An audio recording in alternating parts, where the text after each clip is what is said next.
Leah Kurtin is a speech pathologist who's worked with children from birth through 18 for the past 20 years.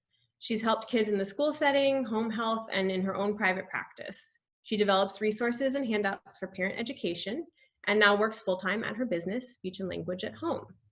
I've personally shared her home language calendars with tons of families. I'm sure some of you have too. And I am so excited to hear her tips on helping families with speech and language at home. So take it away, Leah. Hi, thank you so much. I am very excited to be here. Let me share my screen.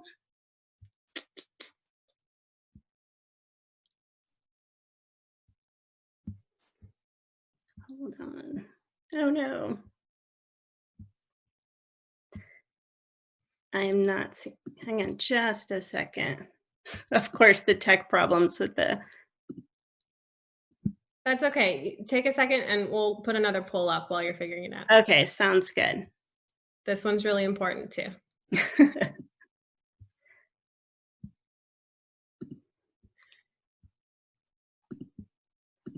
All right, we're gonna find out what kind of candy everyone would be.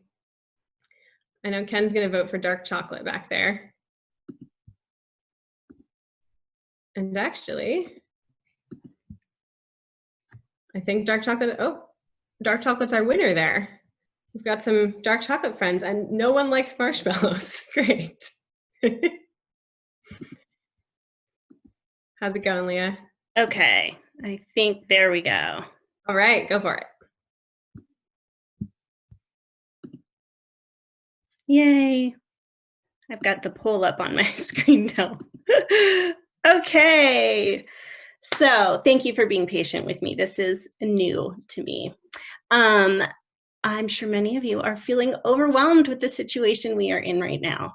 And some of you, it looks like you are practicing through teletherapy, or this is new. I am not a teletherapist, but I have worked with families at home, so I will be sharing ideas today. So that's my objective, is to just share some simple ideas that you can do with families to enhance their engagement during just regular activities. As we know, parents might be feeling a little stressed and overwhelmed with everything that is going on, but our job is to support them as best we can. So it's not to make them speech therapists overnight, but to help them, give them ideas for things that they can do to build language during just everyday activities. So if you have been working in early intervention, you would know this. A lot of what we do in the homes is coaching parents, but this can also be done with older kids as well. So it might not be I'm not going to go over the whole coaching model today, but I'll just be sharing some basic examples of activities. Those could be in daily routines, or helping at home, in play, or going out. So I know we're not going out a lot right now, so I'm going to skip those kinds of activities, as well as Emily's going to be sharing some great ideas for play this afternoon. So I am going to be mainly focusing on daily routines and helping at home. Oops. Okay, so this is just general information, just a list of what those activities could look like. It could be just getting dressed in the morning, brushing your teeth. Those would be considered daily activities. Helping at home is things like making their bed or helping to carry in groceries.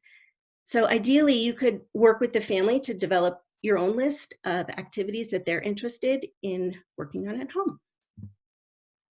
So what are some daily routines?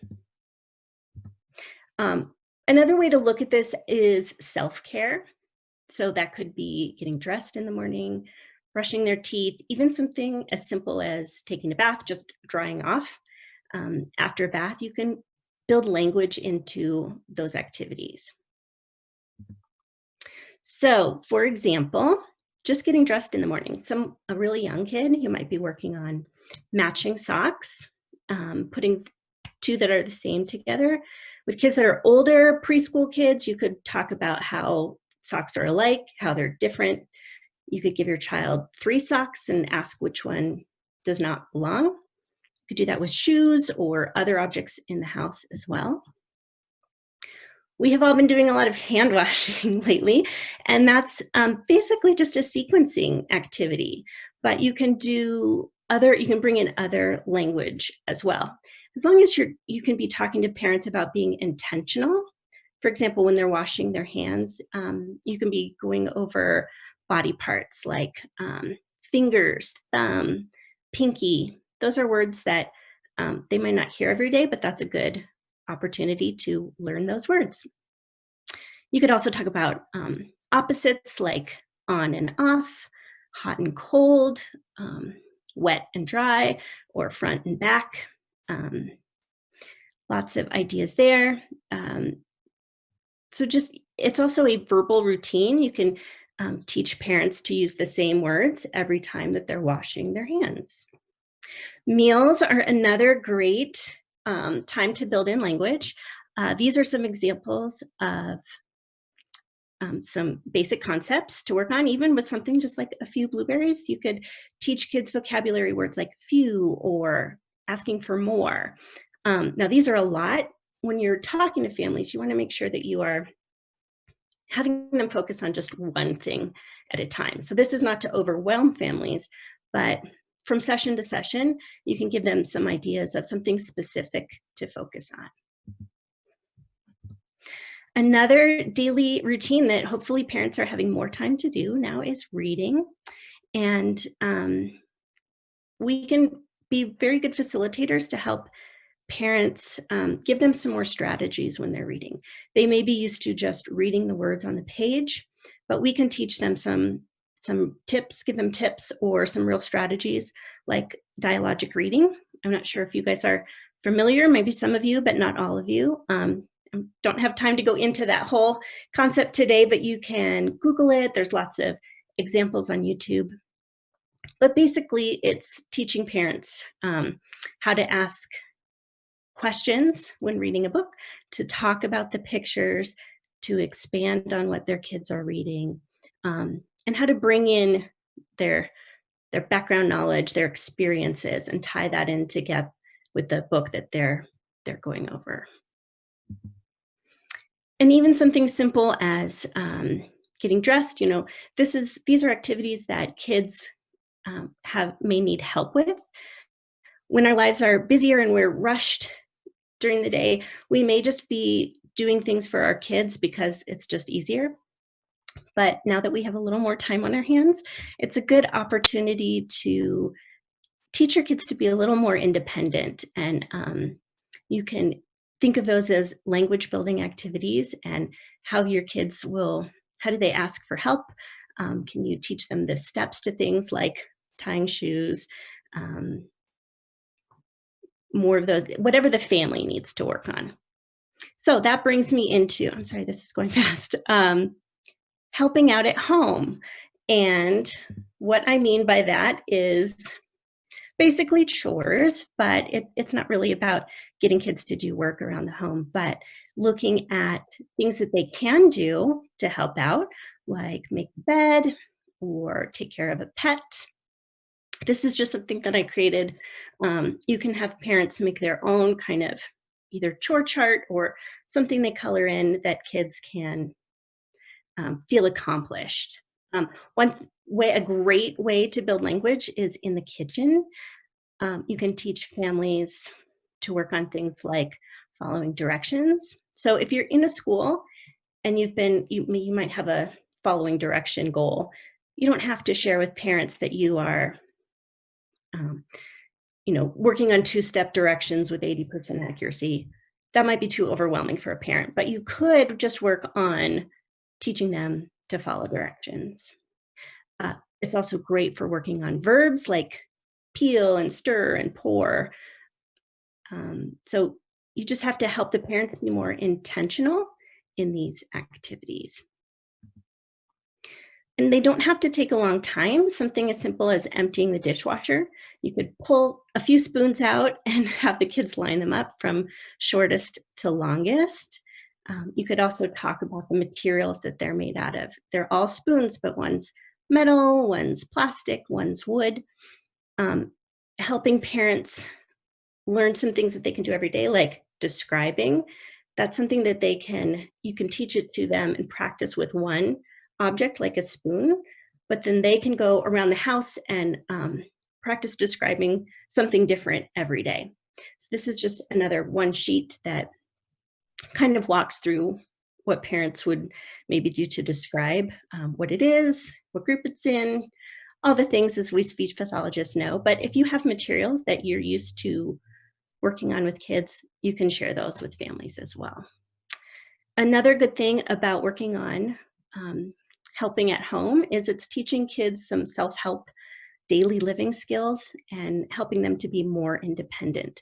So really little ones might just be imitating us doing chores like sweeping, but as kids get older, up into elementary age, we can teach them to do that from beginning to end. So it's an executive functioning skill.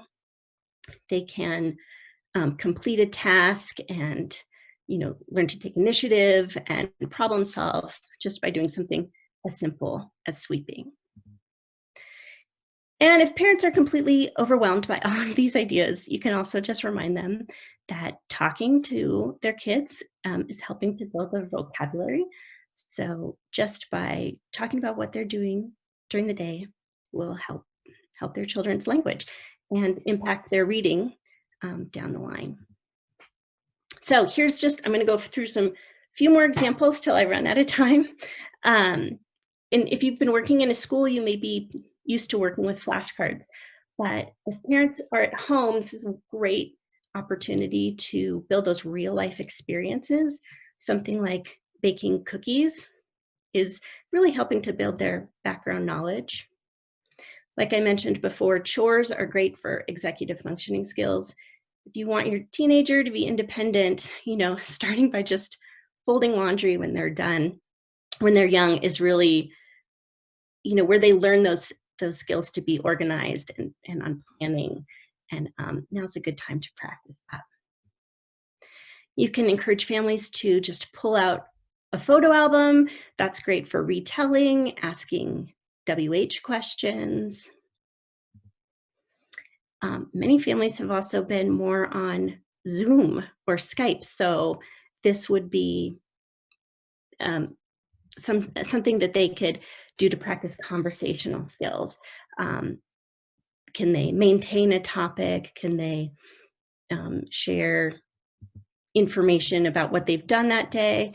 And this could be hard for kids. They're not used to this, and that feedback isn't immediate. So you can help prepare them by giving them something to talk about, almost maybe like a show and tell. So if they have an object that they want to share, something that they've made with grandparents, then you can practice it ahead of time and then do it together with family or friends over Zoom or Skype or whatever the family is using. I know a lot of families might have more time to do arts and crafts, and you can help parents learn that this is a good way for kids to take the lead and help train parents to kind of sit back and observe what their kids are interested in and how they might describe or share something that they have made. And also, many parents might have special interests or hobbies that they had wanted to teach their kids, but it's something that you just kind of put off. So this would be an opportunity to teach them, explore interests, and you can work together. How do they ask for help, following directions, all of those kind of things, but building new skills, and that can also lead to more background knowledge and reading down the road. I think I have a few more, but I will end on this one, which is conflict resolution. We do have siblings and family that are together in close quarters, which, can bring up some conflict. So we can think about this as a good chance to work on social skills and problem solving. I do share ideas on my website and my newsletter, just daily activities that families can do at home. You're welcome to sign up for those. And a lot of these resources are free on my website, in my library on speechandlanguageathome.com. These are just more examples. So, All right. Thank you so much, Leah. You're welcome. Awesome ideas. I'm going to switch back to my screen here for you. And as Leah said, speechandlanguageathome.com is her website if you want more information from her. And she's also on Facebook and Instagram, I believe, at Speech and Language